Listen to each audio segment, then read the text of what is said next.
आप हिंदू परिवार से बिलोंग करती हैं और धर्म परिवर्तन करके आप इस्लाम बन गई, ये कहीं ना कहीं आपके लिए शोभनीय नहीं है और हिंदू के लिए भी शोभनीय नहीं है, क्योंकि एक हिंदू लड़की ऐसा करके सैकड़ों हिंदू लड़की को बदनाम कर रही है। ये बोले कि अम्मी तभी को बोलेंगी कि पहले तुम इस्लाम कबूल कर लो, क्योंकि अम्मी को लगना चाहिए ना कि तुम मुस्लिम बन गई हो, ठीक है। तो मम्मी एक्सेप्ट नहीं करेंगी तो इस्लाम कबूल कर लो, तो हम कर लिए कि ठीक है चलो हम इस्लाम कबूल कर लेते हैं। जो माँ बाप आपको 20 साल 25 साल पाल पोस के बड़ा किया, उसका ख्याल नहीं है, 2 पल के प्यार के लिए आपने छोड़ करके धर्म परिवर्तन कर लिया। बड़ी तो हूँ ना आज, इसीलिए तो रोड पे पड़ी हूँ ना भाई, इसीलिए तो रोड पे पड़ी हूँ। आपको प्यार अब कैसा लगता है कि आप 3 दिन से खड़ी हो, जिससे आप प्यार की, जिसके लिए धर्म परिवर्तन की, जिसके लिए सब कुछ करी, आज मैं तड़प रही हूँ ना, रोड पे पड़ी हूँ ना। उस बंदे को तो शर्म भी नहीं है कि एक लड़की हिंदू समाज से आके मेरे धर्म में आई, सब कुछ करी मेरे लिए, मजहब बदली, सब कुछ करी। आज वो रोड पे मैं उसको ठोकर खाने के लिए भरी पंचायत में बड़े लोगों में बदनाम कर रहा हूँ। यूपी की लड़की जो कि एक बिहार के लड़का से शादी करती है, लड़का मोहम्मदन कास्ट का होता है और लड़की हिंदू कास्ट की होती है, और लड़की का सरासर इल्जाम है कि लड़का ने इसका धर्म परिवर्तन करवा करके इनकी शादी करवा दी।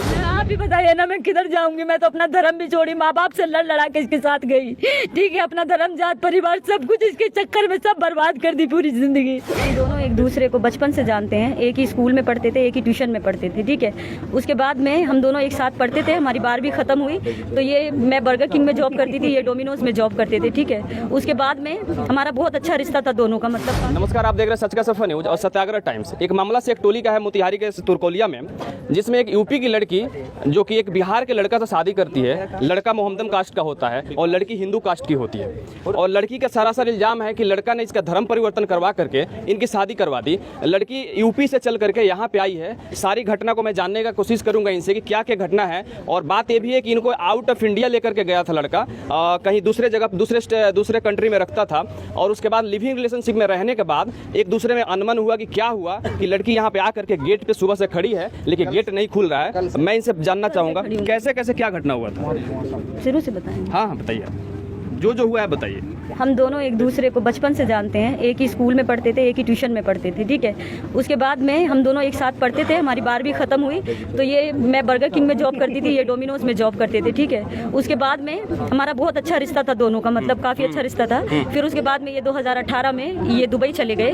फिर इन्होंने 2018 में दुबई जाके फिर इन्होंने मुझे बुलाया कि तुम चली आओ इधर, ठीक है, तुम इधर चली आओ और फिर हम यहाँ पे आके शादी कर लेंगे। तो एक पेपर इन्होंने बनवाया, वो पेपर बनवा के फिर मैं दुबई गई, ठीक है। इन्होंने मुझे मेरा पासपोर्ट बनवाया, मुझे टिकट भेजी, मुझे वीज़ा भेजा और मुझे दुबई बुलाया इन्होंने। जब मैं दुबई पहुँची तो वो पेपर पे हम दोनों ने साइन किया, ठीक है। और उस पेपर पे साइन करने के बाद में ये बोले कि अम्मी तभी को बोलेंगी कि पहले तुम इस्लाम कबूल कर लो, क्योंकि अम्मी को लगना चाहिए ना कि तुम मुस्लिम बन गई हो, ठीक है। तो मम्मी एक्सेप्ट नहीं करेंगी तो इस्लाम कबूल कर लो, तो हम कर लिए कि ठीक है चलो हम इस्लाम कबूल कर लेते हैं। वो पेपर हमारे पास है इस्लाम कबूल का, जो हमने दुबई एम्बेसी से हमने इस्लाम कबूल किया था, गवर्नमेंट का स्टैंप लगा हुआ है उस पर, ठीक है। और फिर उसके बाद में हमारे पासपोर्ट पे इन्होंने अपना नाम डलवाया, ठीक है। उसके बाद में हमारा 4 साल हमारे साथ में ये रहे, अच्छे से एक ही रूम में रहते थे हम दोनों, ठीक है, मियाँ बीवी के रिश्ते में, लिविंग रिलेशन में रहते थे। जी जी, एक ही रूम में रहते थे हम लोग, ठीक है। 4 साल वहाँ पे रहे। फिर उसके बाद में ये अचानक से ये इधर आ जाते हैं कह के कि हम घर जा रहे हैं, हमारे अब्बू की तबीयत ज़्यादा सीरियस है। अचानक से ये इधर आ गए, इधर आके इन्होंने शादी करी, मुझे नहीं मालूम। इन्होंने इधर आके भाग के शादी करके फिर उसके बाद शादी करके ये दोबारा हमारे पास गए उधर, हमें नहीं बताया कि इन्होंने शादी कर ली है, ठीक है। हमें अचानक से पता चला कि इनकी शादी हो गई है। तो फिर ये उधर से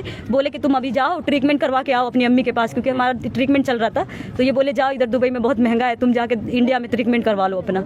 मैं इंडिया आई, उसके बाद पीछे से ये सारा सामान लेके, मेरे जितने ओरिजिनल डॉक्यूमेंट्स थे, मेरे स्कूल के सब कुछ, मेरा बैंक का दुबई का, मेरा इंडिया का दुबई का जो ATM कार्ड वगैरह है सब कुछ, चेक बुक सब कुछ लेके, और कुछ मेरे पैसे ऐसे थे और मेरी चीज़ वस्ती सबको लेके ये इधर आ गए, भाग के सिमरा आ गए, ठीक है। यहाँ पे आके ये छिप गए। तब फिर मैंने लोगों से कांटेक्ट किया, जैसे तैसे पता निकाला, यूपी से मैं यहाँ पहुंची, ये लोग मुझे कोई भी कांटेक्ट में नहीं थे। इन लोगों से बात करने की मैं कोशिश करती रही, ये लोग हर तरीके से मुझे ब्लॉक करते गए। आपको कैसे पता चला कि इनका घर यहीं पे है? जी, मेरे पासपोर्ट पे है ना इनका एड्रेस पूरा। तो मैं इन कैसे जैसे पता लगा कि फिर मैं इधर आई हूँ इनके घर पे। तो आज मुझे खड़े हुए 3 दिन इधर हो गए और ये लोग दरवाजा खोलने को तैयार नहीं है। ये लोग दरवाजा नहीं खोल रहे हैं। कहाँ रही हो? मैं अभी कहीं पे भी नहीं रह रही, यहीं पड़ी रहती हूँ। कहाँ जाऊंगी? रात को लोग खाना दे देते हैं मुझे। आप अकेले आएगा वहाँ? नहीं, मैं अपने भाई के साथ। आप सभी देख सकते हैं जो लड़कियां कैसे बिलख रही हैं कि 2 से 3 दिन हो गया ये बाहर ही रहती है, गांव वाले इनको खाना दे देते हैं, खाना खाती हैं और दरवाजे पे इसी आस में पड़े रहती हैं कि जिससे इन्होंने शादी किया, जिसके लिए धर्म परिवर्तन किया, कहीं उसका गेट खुल जाए और इनको अंदर कर लिया जाए। लेकिन ऐसा कुछ भी नहीं हो रहा है और बिलख बिलख के रो रही है। आप सभी सुन, आप ही बताइए ना मैं किधर जाऊंगी? मैं तो अपना धर्म भी छोड़ी, माँ बाप से लड़ा के इसके साथ गई, ठीक है। अपना धर्म, जात, परिवार सब कुछ इसके चक्कर में सब बर्बाद कर दी पूरी जिंदगी। और वहाँ पे कमा के दुबई में इसके हाथ पे रखा सब कुछ पैसा। साथ, और बाद में ये भाग के इधर आके शादी कर लिया, और जिससे शादी किया उन लोगों को भी इसने नहीं बताया कि मैं शादीशुदा हूँ पहले से, उन लोगों को भी बाद में पता चला कि ये शादीशुदा है। तो अभी बताइए कि मैं किधर जाऊँ, मैं कहाँ जाऊँ? आपका ठीक है, आपका कहना से, लेकिन आपकी सबसे बड़ी गलती है कि आप हिंदू परिवार से बिलोंग करती हैं और धर्म परिवर्तन करके आप इस्लाम बन गई। ये कहीं ना कहीं आपके लिए शोभनीय नहीं है और हिंदू के लिए भी शोभनीय नहीं है, क्योंकि एक हिंदू लड़की ऐसा करके सैकड़ों हिंदू लड़की को बदनाम कर रही है। इस पे क्या कहेंगे? गलती से हुआ ना, सब तो गलती करते हैं ना, हर चीज मैं भी गलती से कर ली, धोखे में आ गई, धोखे में आ गई, मोहब्बत में आ गई, विश्वास कर ली, इस इंसान पे भरोसा कर ली मैं भी। मैंने सोचा कि आप तो हमेशा देखती है कि ना जाने कितने हिंदू लड़कियों को काट करके फेंक दिया गया, यही लव जिहाद हाँ का तो ठीक है भाई, मुझे भी काट के फेंक देना, मैं दरवाजे पे पड़ी हूँ ना इधर 3 दिन से, तो फेंक दे मुझे काट के। इंसाफ मिल जाएगा शायद काटने के बाद, अभी मैं जिंदा हूँ तो नहीं मिल रहा ना। अब आपको कैसा लगता है आपका आप प्यार? बताइए ना, देखिए आपको प्यार अब कैसा लगता है कि आप 3 दिन से खड़ी हो, जिससे आप प्यार की, जिसके लिए धर्म परिवर्तन की, जिसके लिए सब कुछ करी, आज मैं तड़प रही हूँ ना, रोड पे पड़ी हूँ ना, उस बंदे को तो शर्म भी नहीं है कि एक लड़की हिंदू समाज से आके मेरे धर्म में आई, सब कुछ करी मेरे लिए, मजहब बदली, सब कुछ करी, आज वो रोड पे मैं उसको ठोकर खाने के लिए बड़ी पंचायत में बड़े लोगों में बदनाम कर रहा हूँ। लेकिन लड़का का कहना है कि आप जॉब के लिए उनसे बात की, गिड़गिड़ाई, उसके बाद जॉब के लिए, अच्छा ठीक है, जॉब के लिए मैंने, उन्होंने मुझे बुलाया, तो भाई धर्म परिवर्तन कौन करवाता है? किस लिए धर्म परिवर्तन करती है लड़की? अपने शौहर के लिए ना करती है, उसके साथ रहने के लिए ना करती है, क्यों धर्म परिवर्तन करेगी लड़की? और जॉब के लिए तो पासपोर्ट पे नाम क्यों डलवाया उसने? मेरे शौहर है ना, इसलिए ना पासपोर्ट पे नाम डलवाया मेरे। क्यों डलवाया? हो सकता है आपको जॉब देने के लिए उन्होंने नाम चेंज करवाया हो। कैसे? जॉब के लिए, किस जॉब के लिए हस्बैंड की जरूरत होती है भाई? दुबई में बताइए, रहना है तो दुबई में कैसे एक साथ रखने के लिए समाज की वजह से आपको? ऐसा कुछ नहीं है, ऐसा कुछ नहीं है दुबई के अंदर। आप दुबई में जाइए, खबर निकालिए, ऐसा कुछ नहीं, हजारों लोग उधर रहते हैं, ठीक है, ऐसा कुछ भी नहीं है उधर।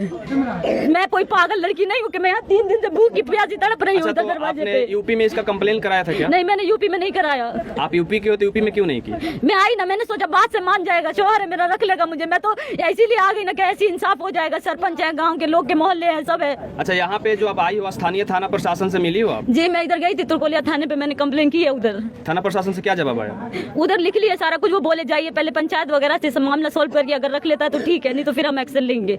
पर अभी तक मुझे कोई इंसाफ नहीं मिला, कहीं से भी नहीं मिला, मुझे कुछ भी नहीं मिला है। 3 दिन से मैं ऐसे ही पड़ी हुई इधर। कहीं ना कहीं आप लोग इस प्यार की वजह से समाज बदनाम होता है, समाज के ना जाने कितनी लड़की और कितने लड़के बदनाम होते हैं, समाज पे इसका गलत असर पड़ता है। आप लोगों ने ठीक है ना भाई, तो मैं गलती की ना, तो मैं अकेली तो नहीं की ना, बराबर के ना हिस्से हैं दोनों, मैं वही बराबर के ना। नहीं सोचा, जो माँ बाप आपको 20 साल 25 साल पाल पोस के बड़ा किया, उसका ख्याल नहीं है, 2 पल के प्यार के लिए आपने छोड़ करके धर्म परिवर्तन कर लिया। बड़ी तो हूँ ना आज, इसीलिए तो रोड पे पड़ी हूँ ना भाई, इसीलिए तो रोड पे पड़ी हूँ, इसी चीज के लिए तो मैं रोड पे पड़ी हूँ ना आज। जितनी लड़कियां धर्म परिवर्तन करती हैं या किसी भी लड़का से प्यार करती है, उनके लिए सबक, सबसे बड़ी सबक है कि आप लोग अपने मम्मी पापा का बात मानो और समाज में रहना है तो गौरवान्वित होकर रहो, नहीं तो 3 दिन गेट पे पड़ी मत रहो। 3 दिन से गेट पे पड़ी हो, ऐसे रहना है तो सीख आप सब लड़कियों के लिए है कि ना जाने कितनी लड़कियां भी काट करके फेंक दी जाती है, कितनी लड़कियों को फ्रिज में बंद करके ना जाने कितना दिन रख दिया जाता है। हाल ही में एक श्रद्धा का भी कांड हुआ था, और ये हालांकि तो जांच का विषय है, पुलिस प्रशासन इसकी जांच करेगी क्या सत्यता है क्या नहीं है। और भी आप एक बात और बताइए, जब लड़का है जो यहाँ पे आए उसके बाद से आपकी कांटेक्ट में कभी बात नहीं हुई? कभी बात नहीं हुई है मेरी कांटेक्ट में ये, लेकिन जिस दिन मैं दुबई से इधर आई थी ना, फरवरी में मैं 13 तारीख को इधर आई थी, तो ये लड़का फरवरी में मुझसे मिलने आया था, किसी को भेज के इसने उधर रूम पे, ठीक है, किसी लड़के को भेज के मुझे बुलाया, तो मुझे लगा शायद मामला सॉल्व करने आ गया, ठीक हो जाएगा सब कुछ, कोई बात नहीं। मैं इसके साथ चली गई अपने घर, फूफा फूफी के पास मुझे लेके गया हल्द्वानी, ठीक है, वहाँ पे मुझे रखा इसने रात में, बोलता है मैं सब ठीक कर लूंगा, तुम टेंशन नहीं लो, सब ठीक हो जाएगा, ये वो, ठीक है। फिर वहाँ पे मुझे रख के फिर सुबह में मुझे छोड़ के बोलता है तुम तैयार व्यार रहना, मैं आता हूँ तुम्हें लेने के लिए। उसके बाद मेरे से कोई राब्ता नहीं हुआ, इसका सब बंद कर लिया नंबर। तब मैं हार के फिर यहाँ पे मैं पहुंची हूँ सिमरा। अच्छा, कहीं ना कहीं ऐसे ऐसे लड़कों और ऐसे ऐसे लड़कियों की वजह से ही सारा कौम बदनाम होता है और लव जिहाद का मामला पसर जाता है। एक लड़की अगर गलती करती है तो ना जाने सैकड़ों लड़कियों पे इल्जाम आता है, और एक लड़का की वजह से ना जाने कितने मुस्लिम लड़के बदनाम हो जाते हैं, और मुस्लिम कौम को बदनाम किया जाता है और हिंदू कौम को भी बदनाम किया जाता है। अभी आप लोगों ने देखा होगा द केरला स्टोरी, सेम कहानी ऐसे इनका भी दिखाया जा रहा है। तो जो भी घटना है, आप लोग बताइएगा क्या सत्यता है क्या सच्चाई है, कमेंट में जरूर बताइएगा आप लोग। जय हिंद, जय भारत।